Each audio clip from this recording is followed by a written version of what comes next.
होता है। अरे हिम्मतें लड़ती हैं, तादाद से क्या होता है। हिम्मतें लड़ती हैं, तादाद से क्या होता है। क्योंकि शब्द शब्द ओम होता है। कविता को कान से नहीं मेरे मित्रों बल्कि ध्यान से सुनना है, बहुत कंसंट्रेट होकर सुनना है।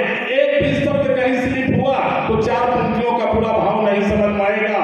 शब्द शब्द ओम होता है कि शब्द शब्दार्थ भी हिंसा की तरह तपता है। शब्द कांटा ही नहीं फूल भी बन सकता है। शब्द टकराएगा अमृत लबेगा तुम तो हिले। रक्त भरमा हो मगर कोई कन्हैया तो मिले।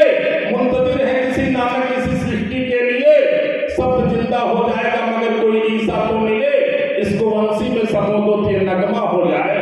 शब्द को कृष्ण जो मिल जाए तो ये गीता हो जाए। शब्द को कृष्ण जो मिल जाए तो गीता हो जाए। आदरणीय मुख्य अतिथि महोदय जी बैठे हैं सभी के सम्मान में। तब मेरे गुरु बेशरम कहते हैं कविता कविता कोई साधारण वस्तु नहीं है। कविता रंपत हरामी की नाच नौकर की नहीं होती। कविता कोई राम खिलावन का ड्रामा नहीं है। कविता कविता गीत है, कविता संगीत है, कविता सांची की नीत है, कविता प्रीति है, कविता रीति है, कविता नीति है, कविता हंसती है, कविता बोलती है, कविता बोलती है, कविता बड़े बड़े बोल बोलती है। माझी के नाव में होती है कविता, पहलवान के नाव में होती है कविता।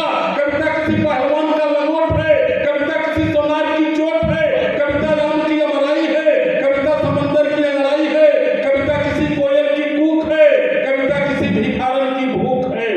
कविता चलनी है, कविता सूप है, कविता मानवीय संवेदनाओं का प्रत्यक्ष स्वरूप है। कविता मानवीय संवेदनाओं का प्रत्यक्ष स्वरूप है। कूड़े में जिंदगी तलाशते हुए किसी नौनिहाल की फटी कमीज है। कविता भाषा की भाषा में आदमी होने की तमीज है। कविता भाषा की भाषा में आदमी होने की तमीज है कि